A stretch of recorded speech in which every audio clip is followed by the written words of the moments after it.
Fernandez, with $7.7 million in career earnings to Ayala's $1.85 million, entered Stogart having won 4 of 13 matches in 2026. That's a 30.7% win rate. That's a player in a crisis she may not have fully registered yet. Ayala entered at 14 wins and 8 losses, a 63.6% I'm taking the number 3 seed. I was win trying to rate get clay court for a wins, and player Fernandez trying to get some ranked confidence 21 back. spots I'm lower going to go with the on Ayala a in close 3 surface sets. I reckon the shaped by the Fernandez exact experience academy that is going to built shine her. through, but Now, Ayala's just so Fernandez confident did right now, so I'm carry going a to go with her stronger in 3 breakpoint sets, save 11 to the rate, course below. 66.1%. To Ayala career terms, Fernandez was the favorite. In 2026 terms, Ayala had the form and by a significant margin. The ranking system said one player was 21 spots better. The calendar said the opposite, and the court in Stogart was going to decide which truth actually mattered.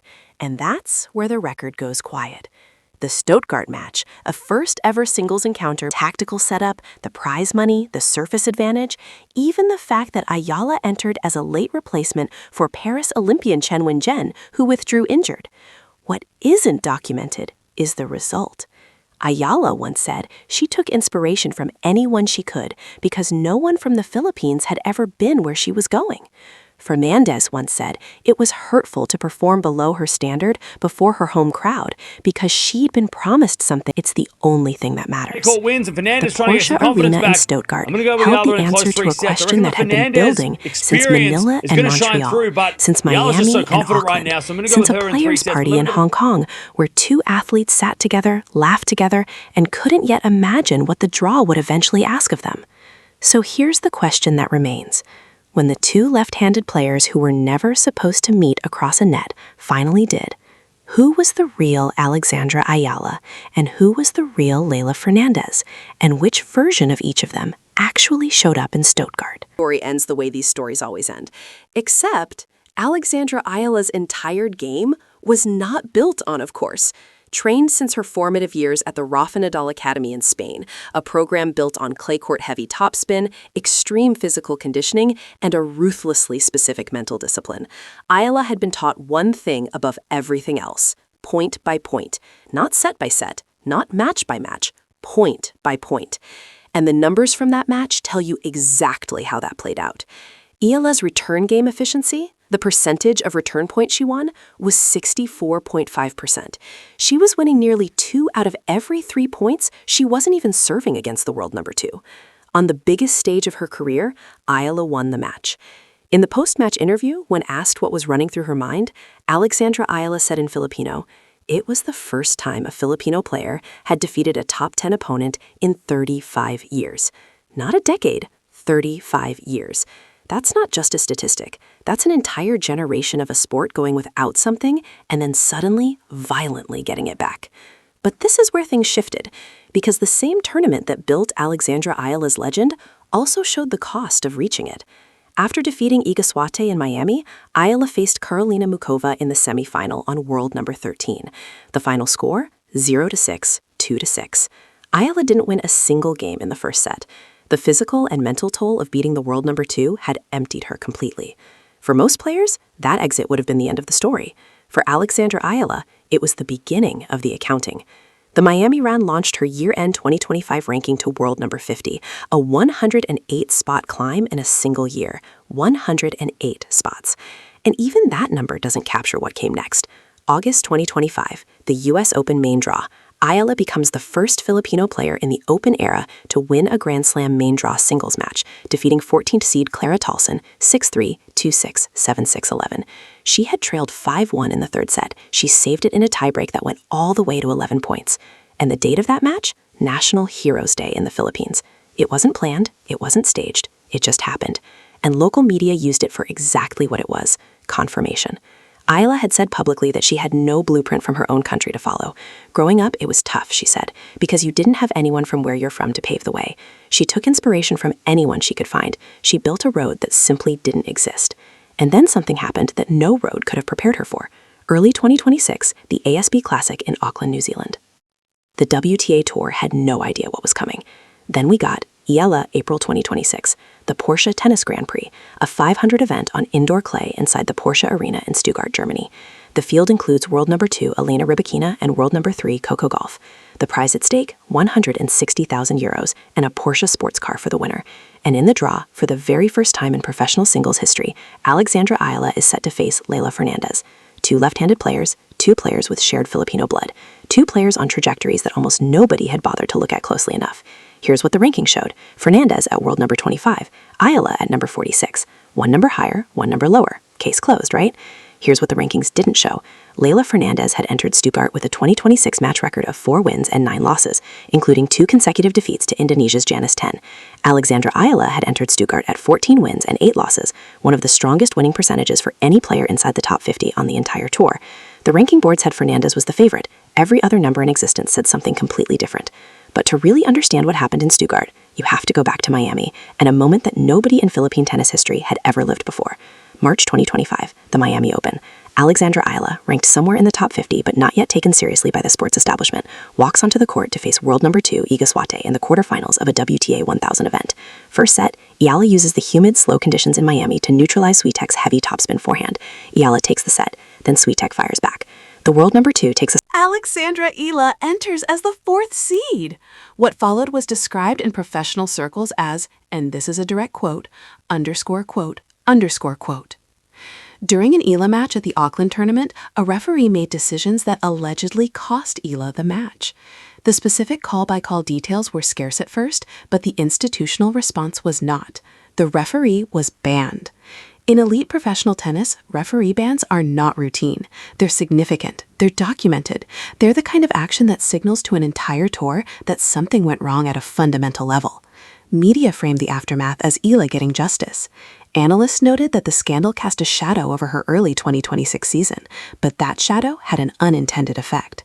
Eala came out of Auckland with a harder on-court identity, more resilient, more certain. As one media analysis put it, the referee scandal will fade, but Alex's rise is the headline. And what happened next changed things for the other player in this story. While Eala was navigating a referee scandal, Leylah Fernandez was navigating a different kind of institutional failure, one that left a mark on her 2025 season in ways the tour didn't anticipate. August 2025. Fernandez wins the WTA 500 in Washington, defeating Jessica Pegula and Elena Rybakina back-to-back to lift the trophy. It's a statement win, the kind of performance that reminds the entire tour exactly who Leylah Fernandez is. Less than 48 hours later, she's required to play her opening match at the Canadian Open in Montreal, her home city, her home crowd. Fernandez had been given assurances, promises in her own word, that she'd receive a night session to allow enough recovery time. Those promises were retracted. Valerie Tetrield, the National Bank Open tournament director in Montreal, admitted publicly, "I didn't win my fight with the WTA Tour to get Fernandez that scheduling slot." And so Leylah Fernandez, physically depleted, walked onto her home court in front of her home crowd and lost to Maya. That word, hurtful, Carol's could say carries real weight. This wasn't competitive frustration. This was an athlete who felt let down by the very structure she trusted in the city where she was supposed to be celebrated. And by April 2026, when Fernandez arrived in Stogart at 4-9 on the year, that Montreal defeat wasn't an outlier anymore. It was the start of a pattern. 2 straight losses to Janice Tien, a sliding record, a season without footing. Across the draw, Alexandra Ayala, 14-8, ready before Stogart, before the rivalry had a match attached to it. There was Hong Kong, October 2025, the Hong Kong Open.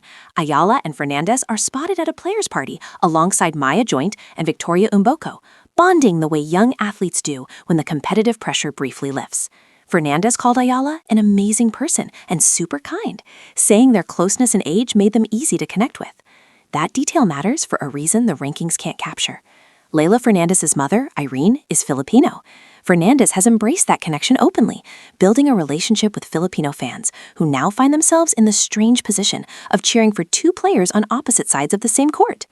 There's also something technically unusual about this rivalry that analysts flagged before a single ball was struck in Stogart. Both players are left-handed. Left-handedness shows up in roughly 10% of the population.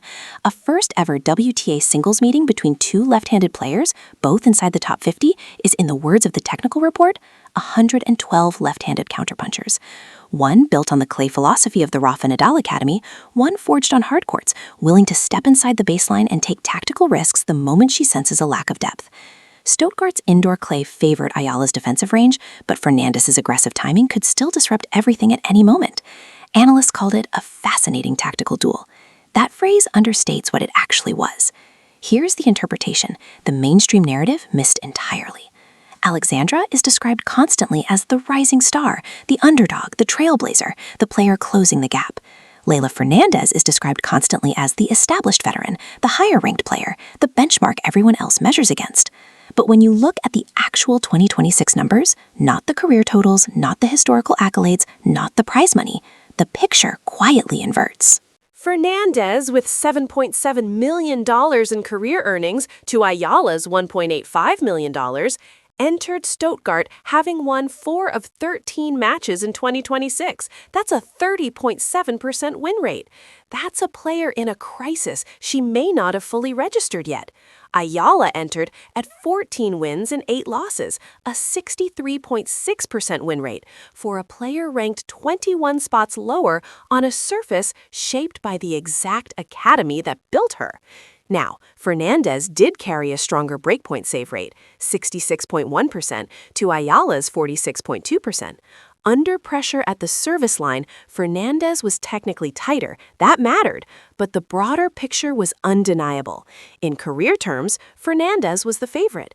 In 2026 terms, Ayala had the form, and by a significant margin.